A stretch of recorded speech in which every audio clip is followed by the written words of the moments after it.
Bendito Deus, Pai querido, Senhor da glória, estamos em Tua presença, Pai, agradecido, Senhor, pela Tua bondade, pela Tua graça, pelo Teu amor. Suplicamos pela igreja, suplicamos, ó Deus, pelos nossos ouvintes, os nossos ajudadores. Abençoa, guarda os Teus servos, dá saúde aos que estão enfermos. Alegra, Senhor, os que estão tristes, pesarosos, preocupados. Meu Deus, tenha misericórdia dos meus irmãos, dá graça a cada um. Abençoa as criancinhas, a juventude, as famílias, guarda os casais, jovens casais com seus filhos, jovens, meu Senhor, no lar de seus pais. Ó, Senhor, abençoa. Abençoa, meu Senhor, os casais sem filhos, toma em tuas santas mãos, dá graça a cada um, manifesta, Senhor, o teu grande poder. Guarda os anciãos da igreja, os teus ministros, faz maravilhas, ó Deus, pois tu és bondoso, maravilhoso e pode operar. Em nome de Jesus Cristo, Senhor, nós te pedimos. Amém. Saudamos a todos com a paz de nosso Senhor Jesus Cristo. Voltamos para apresentar o programa Voz da Igreja, programa da Escola Teológica União e Crescimento, a Unicresce. Hoje nós vamos estudar, meus amados irmãos, sobre a unidade da Igreja. Nosso tema hoje, a unidade da Igreja em Jesus Cristo.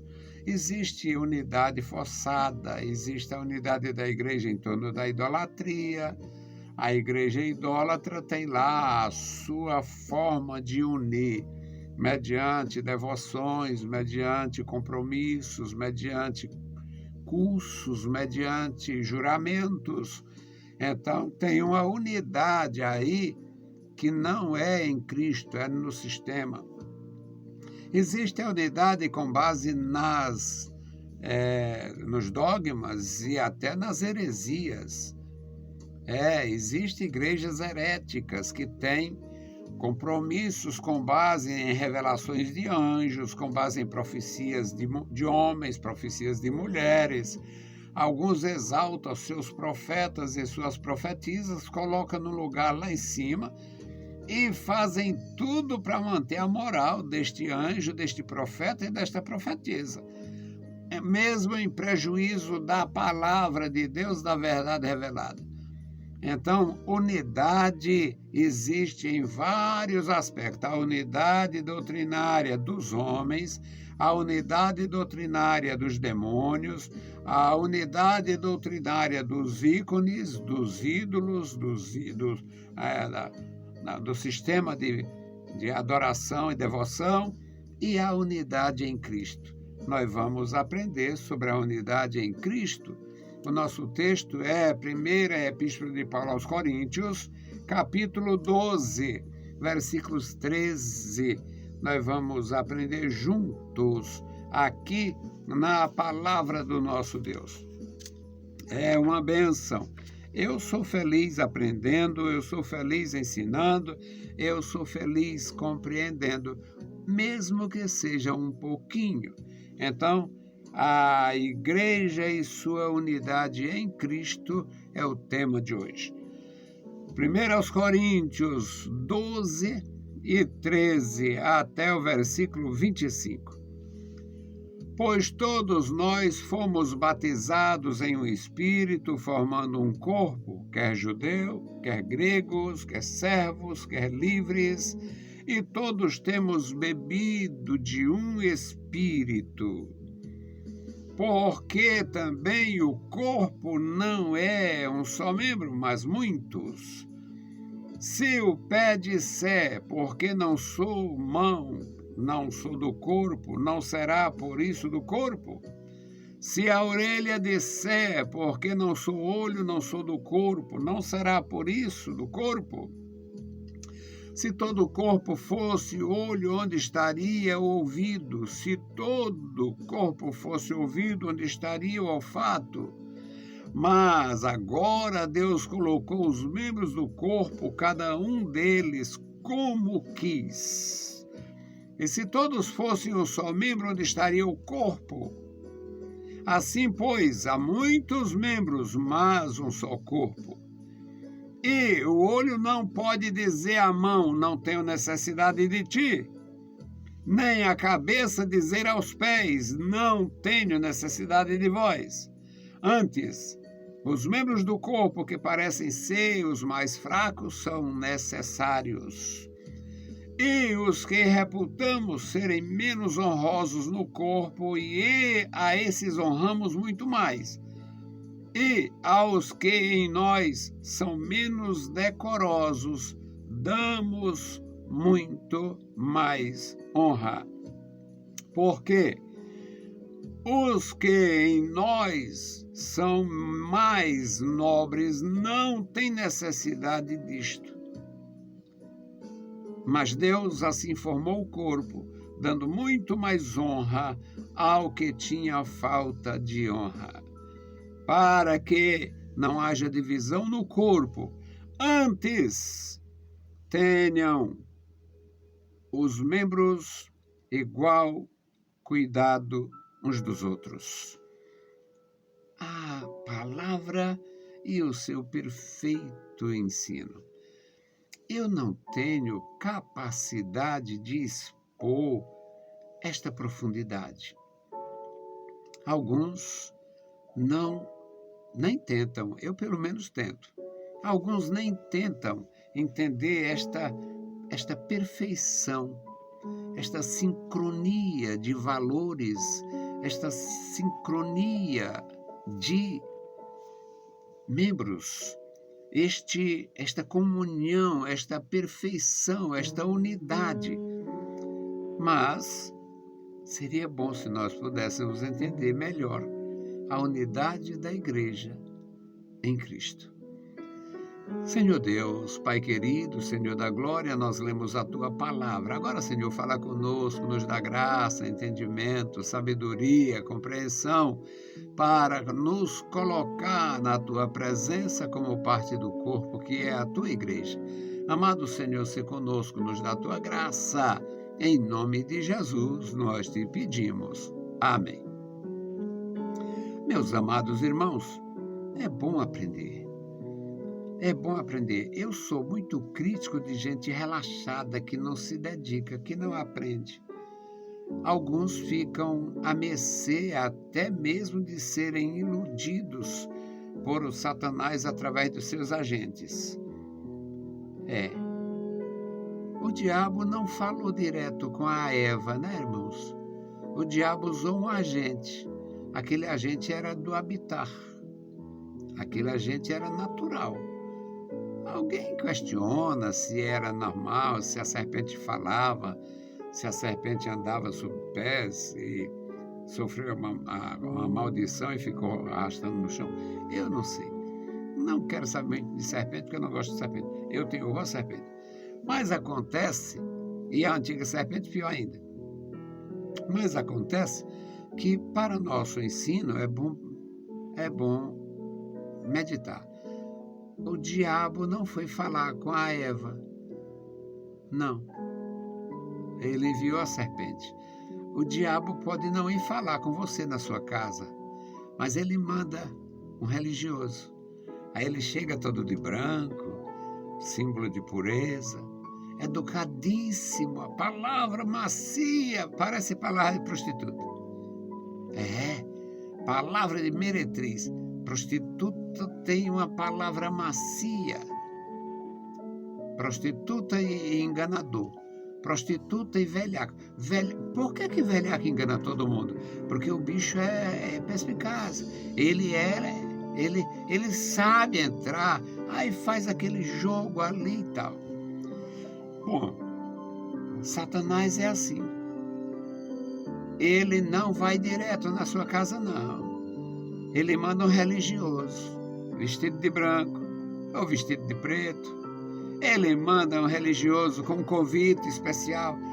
Trouxe um convite especial para você, para ir para a nossa sinagoga lá.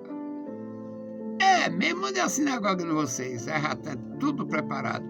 Um café da manhã, um endereço tal, tem uma palestra, tem isso, tem aquilo, uma palestra para deixar de fumar. uma palestra para deixar de beber, uma palestra para deixar disso, uma palestra para deixar aquilo, sobre boa alimentação. Eu recebendo o agente de Satanás na minha igreja para oferecer um curso para ensinar os crentes a comer. Ora, eu já como só uma lagarta. A minha igreja é cheia de bicho comelão. Aí chega o sujeito. Olha, nós estamos fazendo um trabalho aqui na região e queríamos propor um curso sobre alimentação e tal. Eu, que nasci no século passado, literalmente. Aí eu digo, e você é adventista? Não sei o quê, o menino vai falar de adventista. Você vai fazer salada aqui sem falar no sábado, macho? Não, quero não. Eu tenho mais o que fazer. Meu pessoal aqui já come demais, já está me preocupando porque come muito. Então, o diabo não vai direto falar com você, não, perturbar você, não. O diabo manda um religioso. O diabo manda um religioso oferecer um curso, oferecer um almoço, oferecer um café da manhã reforçado, oferecer alguma coisa. Literatura. Eu estava numa barbearia, um tempo deste, chegou um sujeito lá com a literatura, oferecendo lá a literatura gratuita. Aí, alguém ali recebeu, quando chegou para mim e disse, obrigado, não. Você não quer não? Quero não. Nem de graça mesmo. Assim, de graça não quero. De graça sai caro. Aí chamou a atenção, eu chamei a atenção de todo mundo. De graça sai caro. Por quê? Porque isso aí é um resumo do grande conflito. E é só conflito espiritual, isso é coisa do diabo. Eu conheço. O cara saiu por ali, nem falou mais nada com os outros. E eu tive que fazer, foi um discurso ali. Então, o resultado, meus irmãos, é que nós precisamos conhecer. Todos nós fomos batizados em um Espírito, o Espírito Santo, o Espírito de Jesus Cristo, o Espírito do Evangelho, o Espírito da adoção de filhos. Por isto nós nos tornamos membros do corpo de Cristo, formando um corpo. Este corpo é formado por judeus convertidos, por gregos convertidos ou gentios convertidos. Este corpo tem espaço suficiente e lugar com sois bem-vindo para escravos. Na época de Paulo tinha muito escravo, Roma tinha 40 mil escravos só na capital. Agora, este corpo dá um bem-vindo sonoro aos livres, aos empresários, empreendedores, aos coletores extrativistas, de modo geral. Esta é a igreja. E todos temos bebido de um Espírito, bebido na fonte da graça. Aquela fonte que Jesus promete. Quem crê em mim, como diz as Escrituras, rios de água viva correrão do seu interior. Aí ele vai falar isto aqui com perfeição. Porque também o corpo não é um só membro, mas muitos. E se o pé disser, porque não sou mão, deixa de ser parte do corpo? Claro que não. Se a orelha disser, porque eu não sou o olho, vai deixar de ser parte do corpo? Também não. Se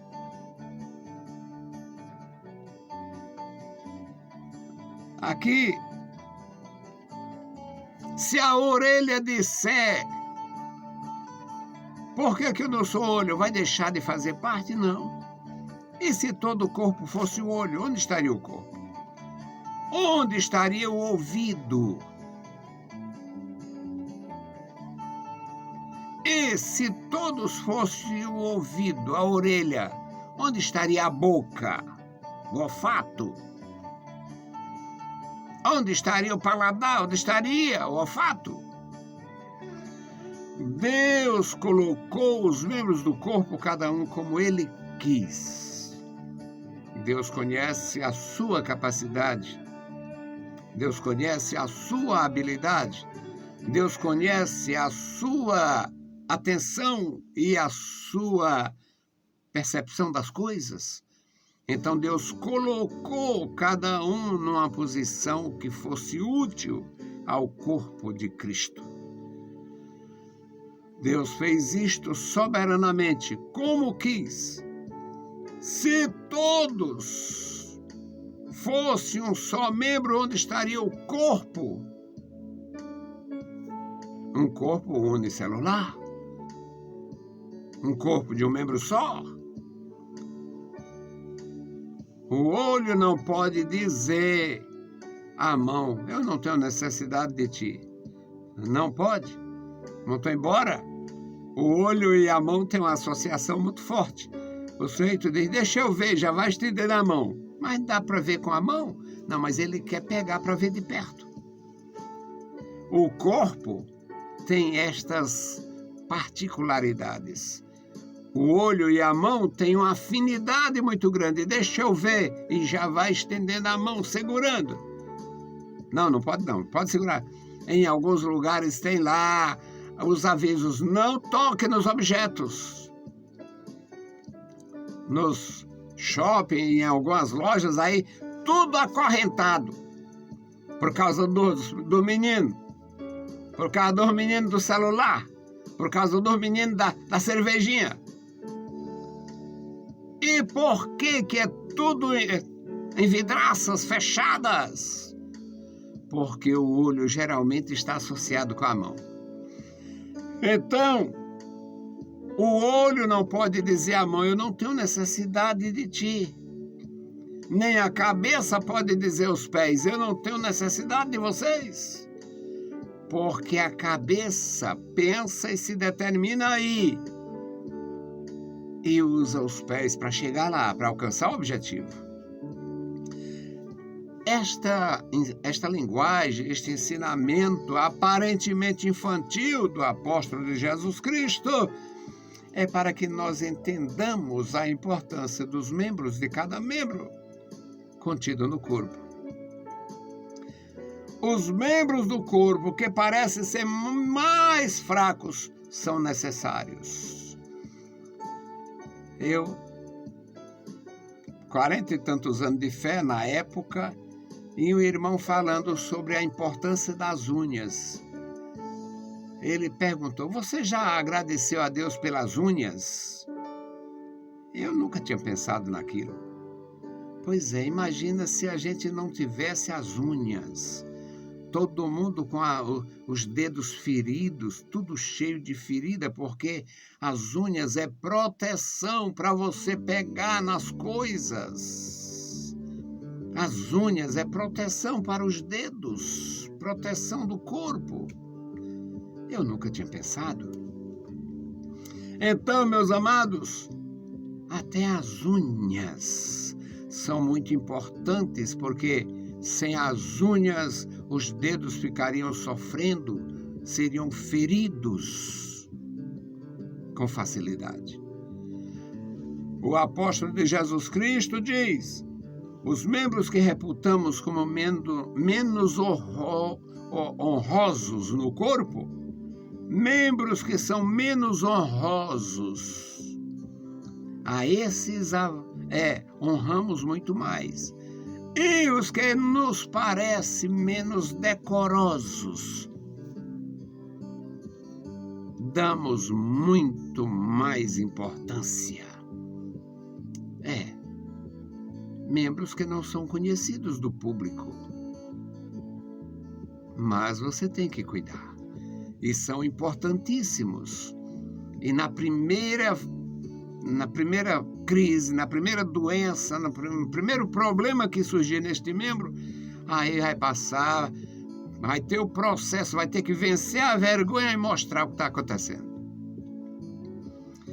Todos os membros do corpo são importantíssimos. O apóstolo de Jesus Cristo, aqui do versículo 24, diz: Deus formou.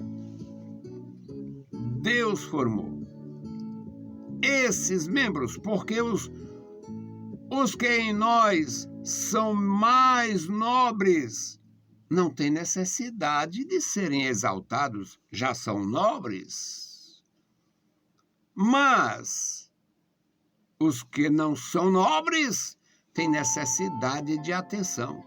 E ele diz: Deus assim formou o corpo, dando mais honra a quem tinha necessidade da honra. E a conclusão, meus amados, neste versículo 25: para que não haja divisão no corpo, mas antes tenham os membros igual cuidado uns dos outros. A unidade da igreja em Cristo. A igreja e sua unidade é Jesus. A unidade, o que faz a unidade da igreja é Jesus Cristo, mediante as Escrituras. O Cristo das Escrituras, o Cristo verdadeiro. Porque tem o Cristo falso, tem muito ídolo. Uma vez eu tentei numerar a quantidade de Cristo falso que existe. Aí encontrei o Cristo dos aflitos, o Cristo do lar, o Cristo bom Jesus, o Cristo morto, o Cristo dos passos, dos passos. Tem um Cristo andarilho aí, o Senhor dos passos. Esse não parava em casa. Tinha 1001 ídolos. Tudo maligno. Você precisa acreditar em nosso Senhor Jesus Cristo, como as Escrituras o identificam. O Filho de Deus, o Filho de Davi, o Filho do homem. E por que isto? Essa tríplice filiação de Jesus Cristo. Filho do homem porque é membro da humanidade.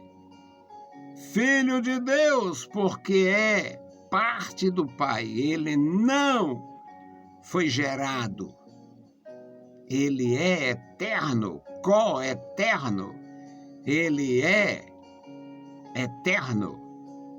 Tem vida em si mesmo. E é o filho de Davi, porque nasceu na família judaica. E tem direito ao trono de Davi como pai daquela dinastia. Precisamos crer em Jesus, o Filho de Deus, o Verbo que se fez carne. Era o Filho de Deus. Se fez carne, se torna filho do homem. E como filho do homem, nasce na família humana. E na família humana, nasce na nação de Israel. E, por ser da casa de Davi, é filho de Davi, por dinastia. É assim que nós cremos. E é este Senhor que forma a unidade da igreja, que alimenta e sustenta a unidade da igreja. A unidade da igreja é Cristo. Dogma muda. Ídolos desaparecerão. Doutrina dos homens desaparecerão. As doutrinas dos demônios também desaparecerão. Então, é Cristo conforme as Escrituras. Quem crê em mim, como diz as Escrituras, rios de água viva fluirão do seu interior. Deus abençoe meus irmãos, Deus nos abençoe grandemente, nos dê graça para continuar como parte e membros do corpo de Cristo. Vamos orar. Orar pela família brasileira. Orar pela nossa nação. Orar e agradecer a Deus pela igreja que prega a palavra de Deus, pelos crentes que vivem a palavra de Deus, pelos irmãos que têm prazer na palavra de Deus. Então vamos orar pelo memorial. Apresentar o memorial da oração. Bendito Deus, Pai querido que está nos mais altos céus, nós te louvamos. Obrigado pela vida, meu Senhor. Obrigado pela salvação, meu Senhor. Obrigado pela revelação de Jesus Cristo, Senhor. Obrigado, meu amado Senhor, pela tua igreja, formada por negros, por brancos e amarelos. Obrigado, meu Senhor, pela tua igreja, formada por ricos, por pobres, escravos, novos e velhos. Obrigado, Senhor, pela tua igreja. Abençoa e guarda os teus filhos em toda a terra. Querido Senhor, guarda cada família na igreja, guarda cada família no Brasil, guarda a nossa nação, as autoridades constituídas, as autoridades militares, as autoridades civis, as autoridades religiosas, que tenham temor e graça para não sair da trilha da tua palavra santa. Deus misericordioso e bondoso, abençoa os nossos ajudadores, os nossos ouvintes, os nossos doadores, os nossos irmãos em todo lugar. Manifesta o teu poder na vida da igreja, fortalecendo os laços, a unidade da igreja, através da obediência ao Evangelho de nosso Senhor Jesus Cristo. Pai bondoso, ouve dos céus as nossas petições. Nós te pedimos, em nome de Jesus. Amém. Saudamos a todos com a paz de nosso Senhor Jesus Cristo. Se o Senhor permitir, a gente volta. Deus os abençoe. Leiam a Bíblia Sagrada e a graça de nosso Salvador repouse sobre vós. Amém.